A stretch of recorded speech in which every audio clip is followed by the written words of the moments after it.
Hi, I'm Ron Tite. Welcome to Studio Q. It's overall day today on Studio Q as we're dressing like two unfunny granola bar gurus. Famous Publishing and Copy Center. And you're watching Studio Q.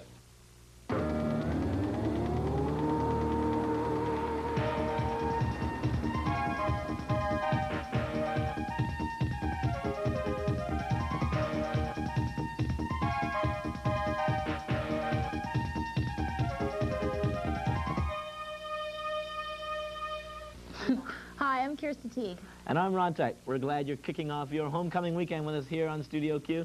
It's going to be, I think it's going to be a good weekend. Yeah, it's going to be really good. This is my third year at Queen's, and I have not made it to the football game yet. So this year, that's my goal. It's my little personal goal, and I'm going to probably check out Spirit of the West, that's playing. Moxie and Purvis, of course Bryce the parties. That's right, the parties. She'll be at the football game. Yeah, right. Passed out at 11.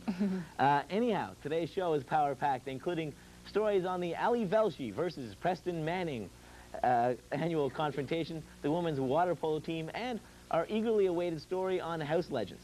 First up, however, is a look at the walk-home service. Does number 545-2662 ring a bell? If not, you may be one of the people failing to use the walk-home service. I mean, I can't understand why. It's completely user-friendly. You call them up, they'll pick you up anywhere on campus, and they'll walk you to your intended destination. But, however, as Steph Wilson found, many people are still reluctant to use it. Fall is a popular time to enjoy the great outdoors, but with the new season comes less and less daylight, and this can pose a problem to students outside alone at night. Unfortunately at Queen's, students are all too aware of the potential safety problems here on campus. Even the Frosh, new to our campus, understand the seriousness of the problem. People are really good about it. Like, they're always like, we'll walk you home. You always make sure you have someone to walk you home. When asked about how they handled their own security, many students said that they were willing to help one another out. I don't know, it's almost become instinctive now that if you're somewhere and you know a girl's about to go home, you kind of walk her home. It's not even, you don't even think about it. It's just, it's not that they're weak or anything. It's just become, I mean, they're vulnerable, and that's the way unfortunately it is. But what if a friend or a group of friends is unable to help you out? The AMS created the Walk Home service for times like these. This year, Walk Home's main office is located in the info bank in the lower Cayley of the JDUC. There's one more. Margie Bell, one of Walk Home's coordinators, is anxious to encourage students to use the service, even though they may be a little hesitant or in some cases feel a little guilty. You know, this year we've been really busy, and one of the problems is that people are waiting and they're finding that it's a bit of a wait. But I think that, you know, we're hoping to solve that problem, but in the meantime, I think that everyone's safety, it's worth the wait. All it takes is one incident. So I think that people shouldn't feel guilty, A, because they pay, and they also shouldn't feel hesitant because, you know, safety is a very important thing. And Bell emphasizes that the Walk Home service is available to everyone. Everyone pays for the service, so it's open to everyone. Since we've opened this year, we've walked approximately 10 to 15 men. So it is available to anyone, and we encourage anyone to use it. Walk Home uses bicycles to speed up the service, but some feel that extra staffing during peak hours is necessary. Some students who know that Walk Home is available consciously decide not to use it. I think it's a little bit ridiculous if I have to call someone to take me 2 blocks or 3 blocks anytime I want to go somewhere.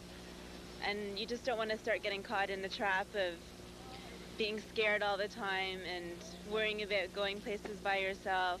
The number of students using Walk Home this year is up almost 3 times from last year.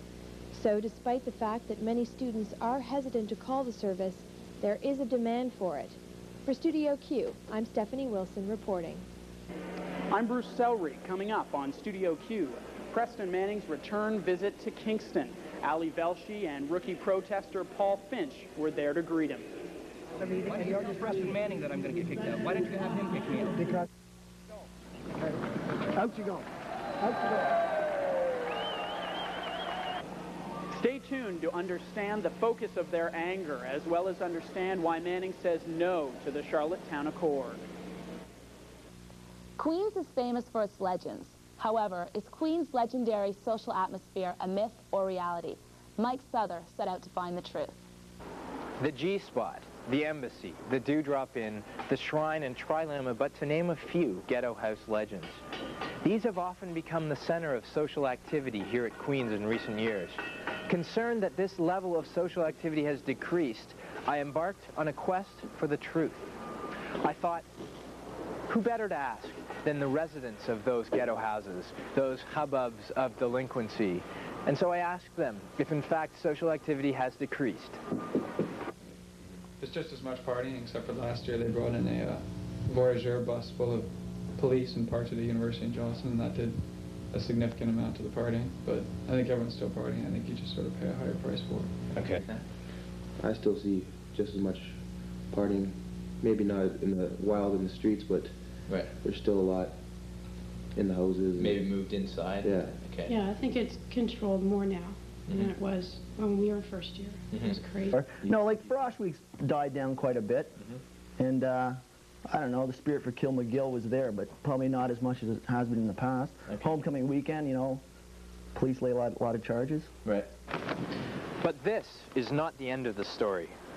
Behind the house names, many a legendary party has gone down. The boys of Trilema were kind enough to share with me some of the damage that inconsiderate social types had wrought upon their humble abode over the years. At the last keg party, I'll drive you in there.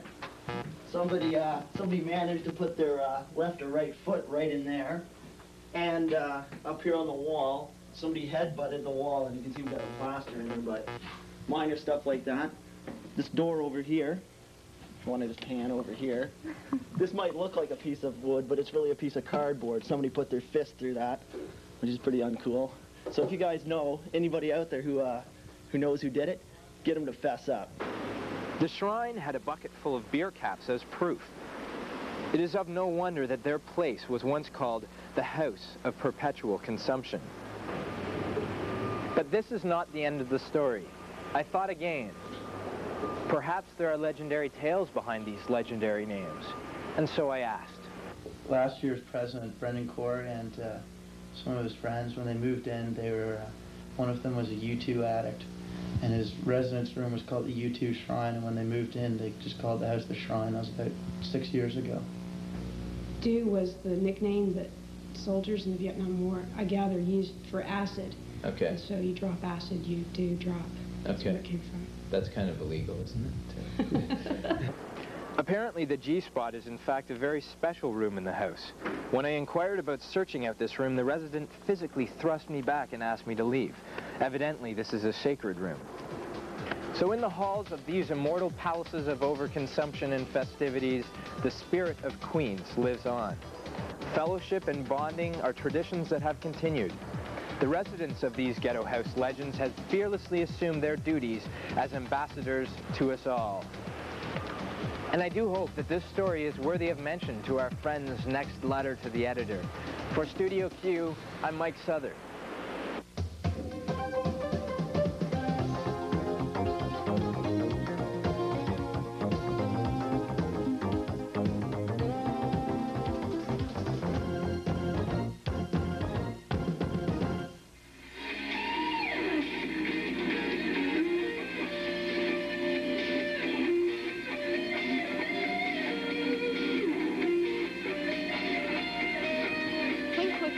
What does this image bring to mind?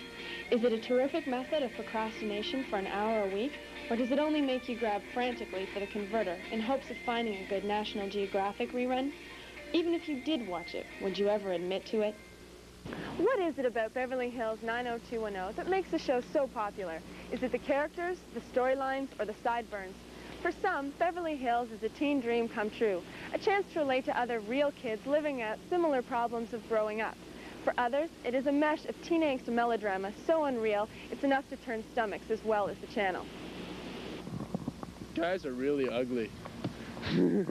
I don't like them because the guys don't have hair on their chest, so they're not real men. Oh, it's great. I love it. Gotta watch it once a week, check up on the kids. I'm trying to pattern my life after Luke Perry, actually. To tell you the truth, it's this whole sideburn thing. I wish I'd been able to dress like they did when I was in high school. Real men have hair on their chest. I don't watch it. It interferes with my Star Trek times. It's those numbers, those 90210. I don't like the combination. Which show? The show is called? Well, if you reverse the numbers, that would work out better. Brenda. Yeah, Brenda. Her eyes. One's higher than the other one. That's it's true. It's true. Look at her. Girls like guys like Dylan, then we're in a starry state. Everyone who is like of the age of 16 drives like the hottest car I've ever seen in my entire life, which is totally untrue. And it never rains. Plastic surgery. Yep. Some skin, probably from the butt up here, you know, to make the one eye look basically the same as the other one. Yeah. And I find everyone's too skinny and too pretty, and it's just unrealistic for me. We should make them all ugly and see how the show takes off. Exactly. Definitely. I think we should definitely stick with the grassy junior high. Excellent. It overhypes the whole youth culture that our society is centered around. Kelly looks nice in her bathing suit. I'll do Kelly. I'll take Kelly as well. Is it Kelly? Kelly. Yeah, Kelly. She is the most compatible to my attitudes and beliefs. You think a goldfish is attractive? It's so lifelike. Well, I noticed that Brandon isn't wearing them this year. I guess senior year you don't get to wear sideburns or something. I'm not sure. But it's like Y&R, you know, you just sit there and cut it up. It's fun. I think maybe it was pressure from Dylan that made him shave them off. There's absolutely nothing wrong with Beverly Hills. What's the controversy? Okay, so maybe this program does have merit for some, but for the rest of you, Kelly, Brandon, and reality aside, take comfort in knowing that the show is only on once a week. For Studio Q, I'm Brenna Nyznik reporting. Preston Manning's latest visit to Queens was chock full of controversy with the traditional protests and accompanying ejection of offending students. Bruce Sellery was there. Why does he want to make the poor people in this country poorer and the rich richer? Except for about 30 placard-carrying protesters, the return of Preston Manning and his Reform Party to Kingston didn't create much of a stir this year. But just in case, 15 guards from Guy Tash Security, paid for by the local Reform Party Riding Association, were on hand to prevent a recurrence of the confrontation in '91.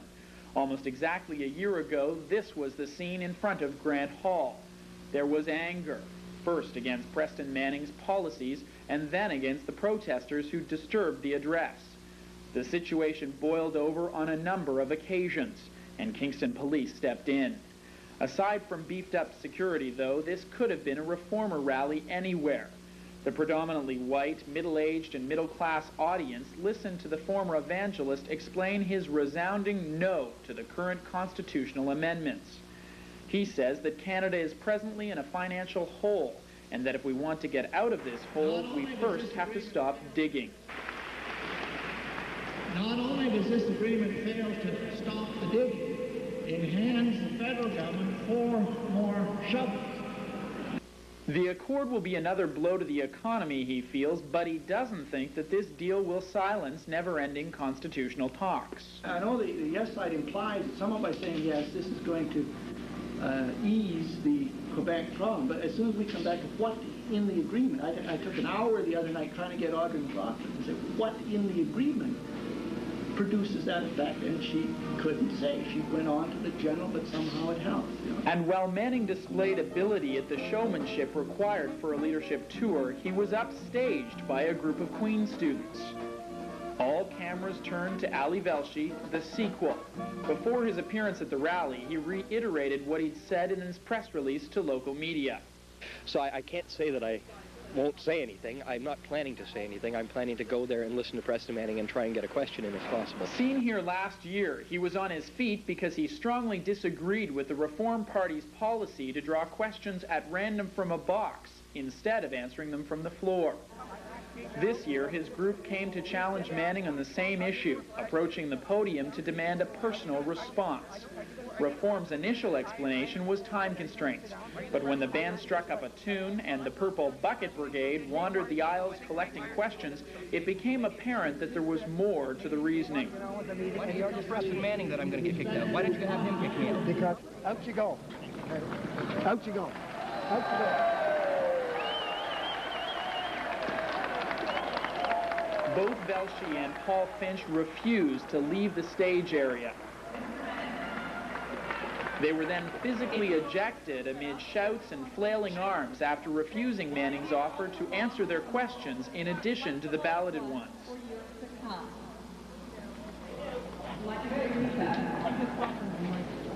I can have my question read because I make a fuss. What about the rest of the Canadians who need their questions answered? That is not fair. The spotlight reclaimed, Manning reiterated his visions of a new Canada to the crowd. But turnout of 550 this year was down significantly from 1991, when Grant Hall was filled to its capacity of 1,098 people.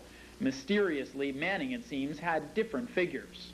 Your numbers were adversely affected this year, less than half the people than the rally last year. Do you think it's because of your no stance? No, this is one of our biggest meetings that we've had. But compared to last year, I mean. No, this is larger. This is about double last year. Why don't you allow us?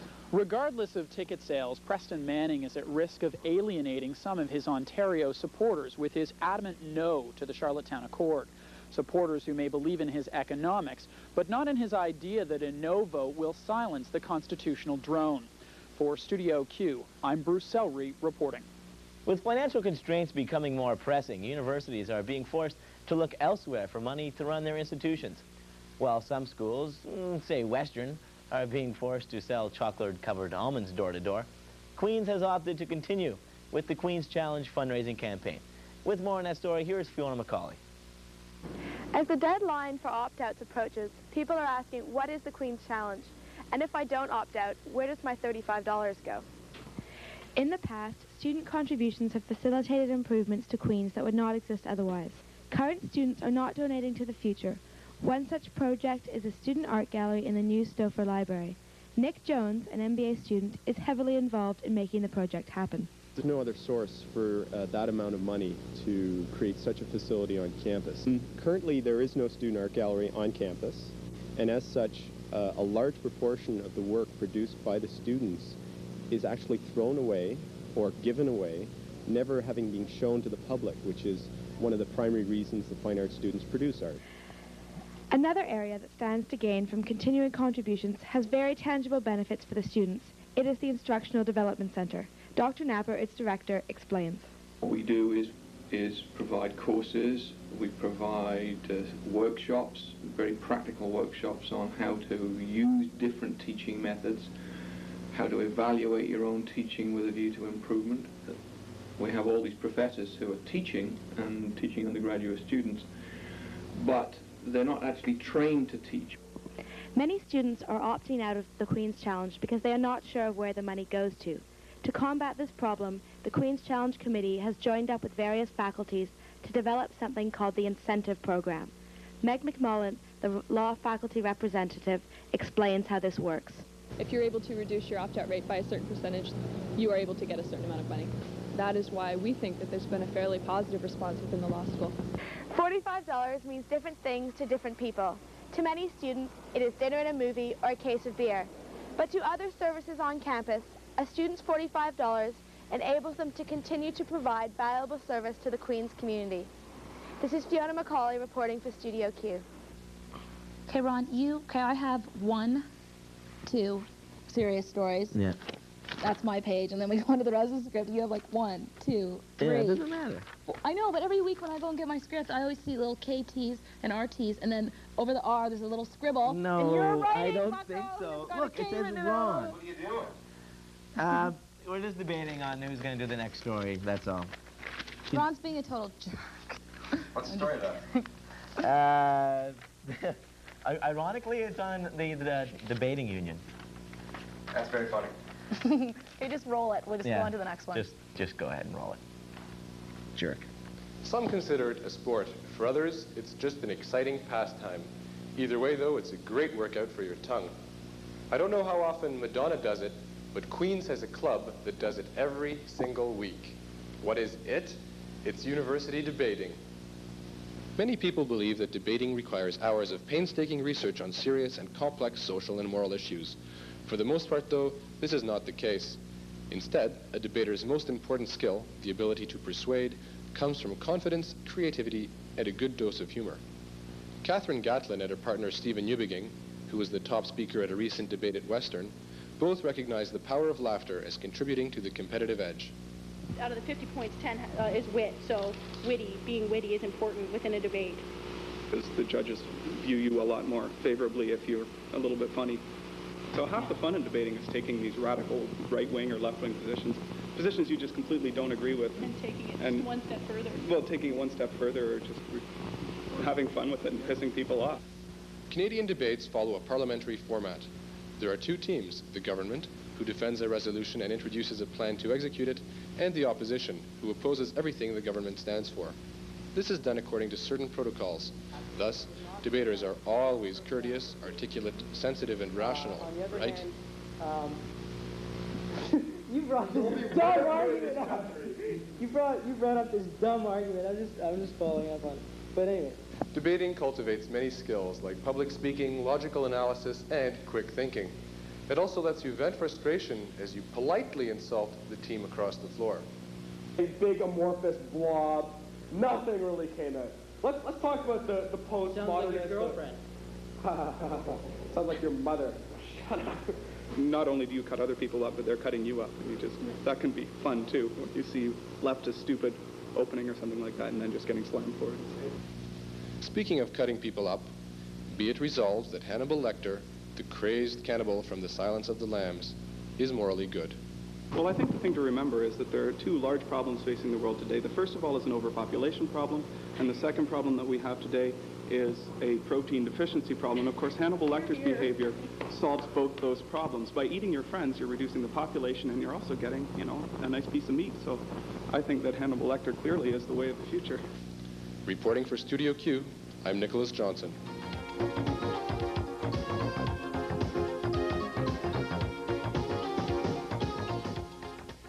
What are you doing? Yes! Look, it'll be fun. We're introducing the women's water. Yes, we are. Oh, no. Yes, put it on. We have to. What? We have Where to do did you it. get these from? No, I borrowed them. I have connections. Okay, here. Put it on. Okay. Come on, put it on. Okay, okay. You have to put it on. The water wing. Okay. There's that. Start This blowing. is ridiculous. I know. What? Start blowing. You are. Okay. You're seriously. This is good. Look, my arm is too big for the water wing. You look like a little kid. Okay, start blowing. Because you're so. Start blowing. All right, how much time we got? We're on? Well, okay. Jen Mondoux has this story on the... I'm putting my hat on. The water polo team. Can you do this? And how about this shot? Do you think you could handle this grueling practice a couple of times a week? Well, such is the life of the water polo women here at Queen's. When most people think of varsity sports here at Queen's, water polo isn't the first thing that comes to mind. Usually it's hockey or rugby or most obviously our fabulous football team. But it would be interesting to see some of those members get in the pool and challenge the Queen's varsity women's water polo team to a match. The Gales are off to a good start this season. After winning 4 matches in a row, they narrowly missed a gold medal in the final game of a tournament in BC a few weeks ago. Apparently, this was due to questionable officiating on a final goal. That, as Coach Don Duffy explains, both teams were wondering about. It wasn't a questionable goal. It was the whole game had a variety of interesting calls by the referees, and that's just not me saying that. Like, I mean, we talked to the other coach, and when we were shaking hands, it was like, that was interestingly refereed, Women's water polo is a fairly new phenomena here at Queen's, only achieving full varsity status 3 years ago. Now in its 4th season, this team is showing a lot of potential. But as their coach explains, this is a sport that requires a lot out of its athletes. You have to be moving, you have to be swimming, and you have to be awake the whole time, because at any one time, you have to do something, otherwise our offense breaks down. As with many varsity sports, first-year players must endure certain initiation rituals. Rookie Sally Petersfield, who scored her first goal in BC, was one of the lucky ones to continue the tradition. I put Vaseline in her hair and took us out and embarrassed us in the bar. With continuous coaching and endless practicing, the Gales have a definite shot at winning their division this season, especially if their performance in BC is any indication. Their next challenge is a 2-day tournament at Carleton University over the 24th and 25th of this month. For Studio Q, I'm Jen Mondoux reporting. And in other sports, the Queen's rugby team was in action this weekend against Western. They managed to get 2 games in last Friday before Thanksgiving. Queens claimed victory in both of them. Our first team won 16-3, while the second team clobbered Western 26-3. In football, the Gales were victorious once again, beating Carleton 44-10. They'll face the other team from the nation's capital, the Ottawa Gee-Gees, for this weekend's homecoming game. And in hockey, Queens played 2 games at Ryerson, beating Rye High 4-2, but losing to Laurentian by the same score.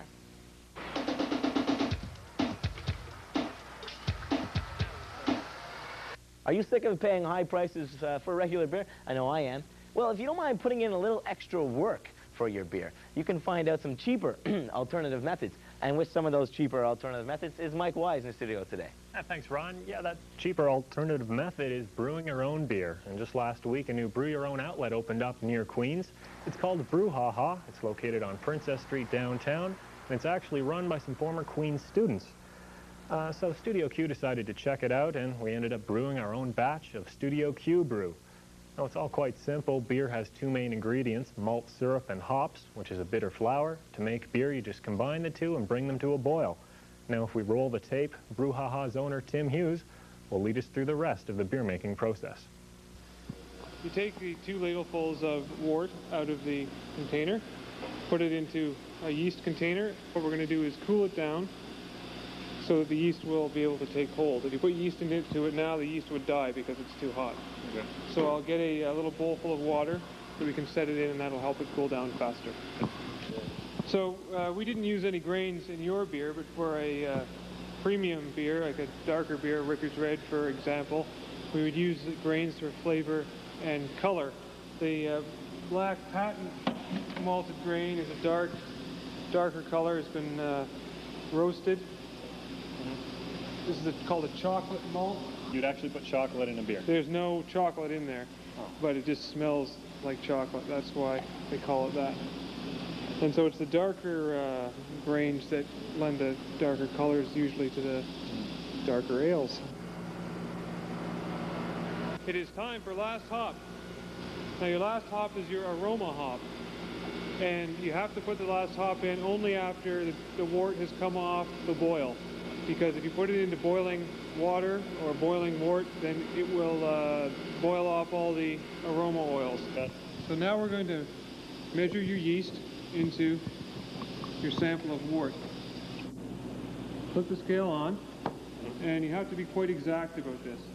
So you're agitating the yeast to prevent it from clumping in the sample, just to get it into suspension so it just doesn't fall on the bottom and lie there. And you might have to do that for about 30 seconds. What we're going to do now is pump off your beer. It goes through the stainless steel wort line, pumped off by the pump here.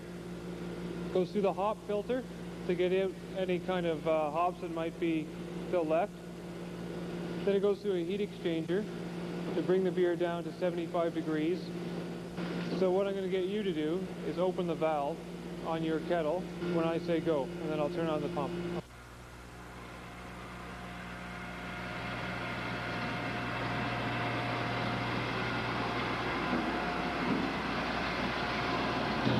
Now, the final step for today's session is to put the yeast in. Okay. Just take your cup and pour it into the large opening, making sure to get all of it in. So I take the fermenting container out of the tile trough, put it on the floor, agitate it to get it aerated, as well as mixing the yeast up a little bit, roll it along the floor, and stack it there until tonight, when we'll take the whole group of them downstairs. This is not a customer area, but this is where we keep all the beer for 2 weeks while you're away. Now this is the first room, and it's called the fermentation room because beer ferments here. It's kept at 65 degrees Fahrenheit. Keep the door shut so keep the temperature constant. Okay, right now, the yeast is fermenting the sugar in the beer. And it turns the sugar into 2 things, carbon dioxide and alcohol. This is a cold room. Very, very cold. This is where the beer goes after the fermentation cycle is complete. It's 0 degrees Celsius in here just before freezing. It chills the beer, it clears the beer out when it's at this temperature as the sediment falls down to the bottom. And the colder it is, the easier it is to carbonate. And it gets pumped upstairs into a silver carbonating scud, but you'll see that next time. And that next time is in 2 weeks. That's when we'll be back with part 2 of our beer brewing series. We'll look at filtering the beer, bottling it, and look at some of the costs and benefits involved in doing it yourself. So I guess you can tune in and catch all the homecoming news next week on Studio Q. I'm Kirsta Teague. And I'm Ron Tite. Have a good one. See ya. Studio Q, the Queen's weekly television show, is brought to you each week by Cablenet 13 and the Queen's Alma Mater Society. Tune in next week, Thursday at 6 and Friday at 4:30 on Cablenet 13.